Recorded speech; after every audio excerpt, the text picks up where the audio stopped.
Think and Grow Rich by Napoleon Hill. This book has sold over 100 million copies and has created more millionaires than possibly any other book ever written. Napoleon Hill spent 20 years of his life interviewing over 500 of the world's most successful people, including Andrew Carnegie, Henry Ford, and Thomas Edison, so that you don't have to. What he discovered wasn't just about money, it was about a specific way of thinking that separates people who achieve extraordinary success from everyone else. What if the only thing standing between you and the life you want is how you think?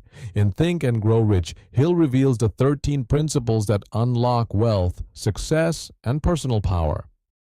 Whether you want financial freedom, career success, or simply a better life, the principles in this book can guide you on a transformative journey. Stay with us until the end and you'll discover the exact mental framework that the world's most successful people have used for over a century. Let's dive in. Chapter 1. Desire. The starting point of all achievement. In 1900, a man named Edwin Barnes stepped off a freight train in Orange, New Jersey with almost nothing in his pockets. He had one burning obsession: to become a business partner of the great inventor Thomas Edison. He had no money, no connections, and no special skills. But he had one thing no one could take from him: an unshakable desire. Edison later recalled that the moment Barnes walked in, something about his eyes told Edison this man was serious. Barnes started as a lowly employee, but 5 years later he became Edison's official sales partner and became wealthy beyond what most people of his era could imagine. Hill's first principle is simple. Success begins with a burning, obsessive desire, not a wish, not a hope, but a white-hot, consuming desire for a specific thing. Here's how to apply this today. Write down exactly what you want, exactly how much you want to earn, and the exact date by which you will have it. Then read that statement out loud every morning and every night. This isn't just motivation. Hill found that this act of clearly defining desire is the first step every single one of his 500 successful subjects had in common. Chapter 2. Faith, visualizing and believing in the attainment of your desire.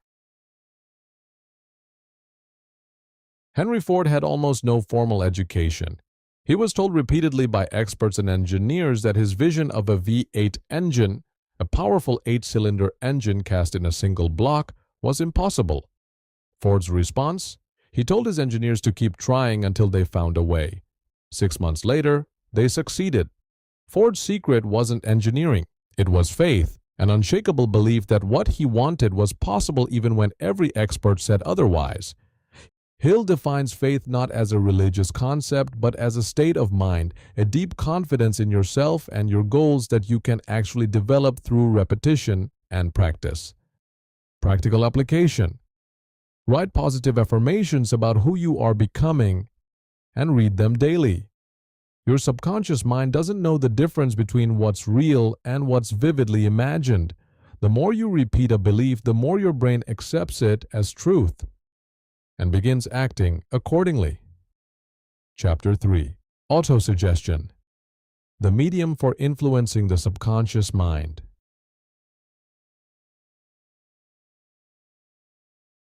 Your conscious mind is the gatekeeper, but your subconscious mind is where habits, beliefs, and automatic behavior actually live. Hill discovered that you can reprogram your subconscious mind by deliberately feeding it the thoughts and ideas you want to take root. He called this autosuggestion, the practice of repeatedly feeding your mind with specific, emotionally charged statements about your goals.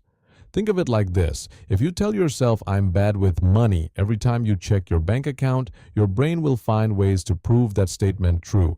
But if you replace that with, "I am capable of creating and managing wealth," repeated daily with emotion and conviction, your subconscious begins to reshape your behavior to match. How to use this? Combine your desire statement from Chapter 1 with strong emotion. Feel the excitement of already having achieved your goal. Repeat it out loud twice a day. This isn't wishful thinking, it's neurological reprogramming. Chapter 4. Specialized knowledge. Personal experiences or observations.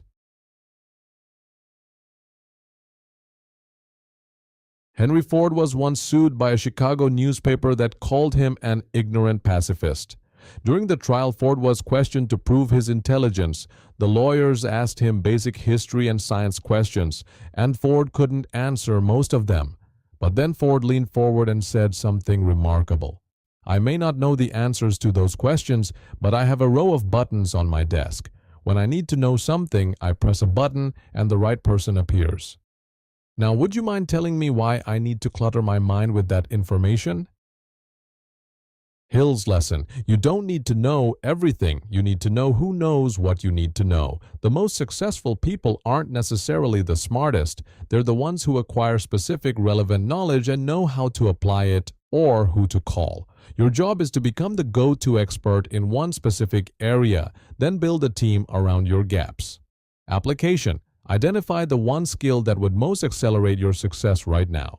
Dedicate 30 minutes a day to mastering it. That's over 180 hours a year of specialized knowledge in just one skill. Chapter 5. Imagination, the workshop of the mind.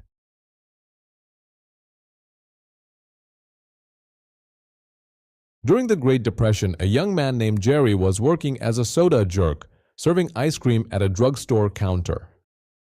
While everyone around him was focused on survival, Jerry was imagining.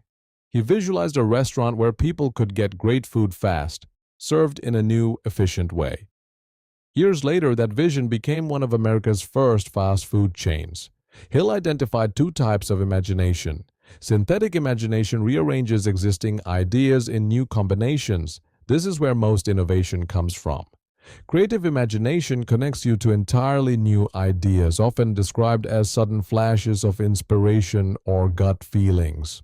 Both can be developed. Hill says the key is to give your imagination a specific problem to solve and then let your subconscious work on it. Some of the best ideas in history came not during focused work but during moments of rest. In the shower, on a walk, just before sleep. Application: before bed, write down one specific challenge you're facing. Let your subconscious work on it overnight. Keep a notepad nearby when you wake up. Chapter 6. Organized planning. The crystallization of desire into action. Desire without a plan is just a daydream. Hill found that every successful person he studied converted their desire into a concrete, written, organized plan, and then took action on that plan immediately, even if it wasn't perfect. He introduced the concept of the mastermind group, a small alliance of people whose knowledge and skills complement yours. Hill called the mastermind the single most important tool used by every wealthy person he ever studied. Andrew Carnegie attributed his entire fortune to it. Application: write out your major goal and break it into 90-day milestones. Then identify 2 to 3 people you can meet with regularly. A mentor, a peer, or an accountability partner who can help sharpen your thinking and hold you accountable. Start this week, not when you feel ready. Chapter 7. Decision. The mastery of procrastination.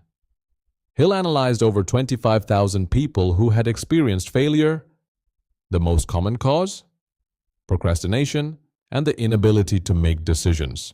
He found that successful people make decisions quickly and change them slowly. Unsuccessful people make decisions slowly and change them quickly at the first sign of difficulty. One of the most powerful examples Hill cites is the signing of the Declaration of Independence. The 56 men who signed it were committing what Britain called treason, a decision that could have meant death. They made that decision quickly and they held to it. Application: for every decision you've been putting off, set a deadline of 48 hours. Make a choice, commit to it, and give yourself permission to adjust as you go, but not to reverse course out of fear. Chapter 8. Persistence. The sustained effort necessary to induce faith. Shortly before his great discovery, Thomas Edison had failed over 10,000 times to create a working light bulb. A reporter asked him how it felt to fail 10,000 times. Edison replied, "I have not failed. I've just found 10,000 ways that won't work. Hill found that persistence is to your character what carbon is to steel. It's what gives it strength. Without it, every other principle collapses at the first obstacle. The 4 factors that build persistence are a definite purpose, a burning desire, a definite plan, and a mastermind alliance. Together, they create unstoppable momentum. Application. The next time you feel like quitting, ask yourself, am I quitting because this truly isn't working or because it's uncomfortable? Most people quit at exactly the point where success is closest. Chapter 9, The Mastermind, the Driving Force. Andrew Carnegie built his steel empire not through personal genius, but through a mastermind group of over 50 people who surrounded him with the knowledge and skills he lacked.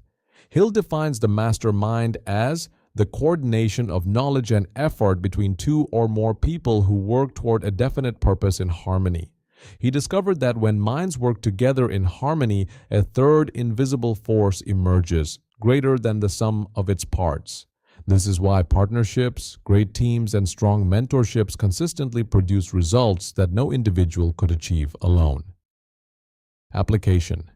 Write down the names of 3 people who, if they believed in your goal and worked alongside you, would make success inevitable. Reach out to one of them this week.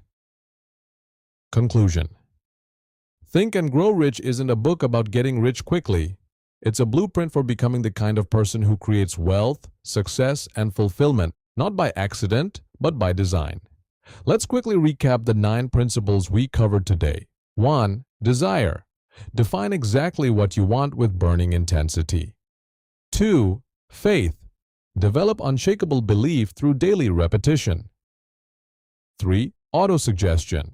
Reprogram your subconscious with emotionally charged affirmations. 4. Specialized knowledge. Become the expert and build a team around your gaps. 5. Imagination. Use your mind as a workshop to solve problems and generate ideas. 6. Organized planning. Convert desire into a concrete, written action plan. 7. Decision. Make decisions quickly. Change them slowly. 8. Persistence. Success is on the other side of the moment most people quit. 9. The mastermind.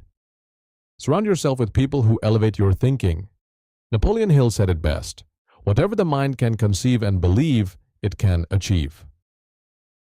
Thank you for watching this audiobook summary of Think and Grow Rich by Napoleon Hill. If you found value in this video, please subscribe and leave a comment below telling us which of these 9 principles do you need most right now. We'd love to know. See you in the next one.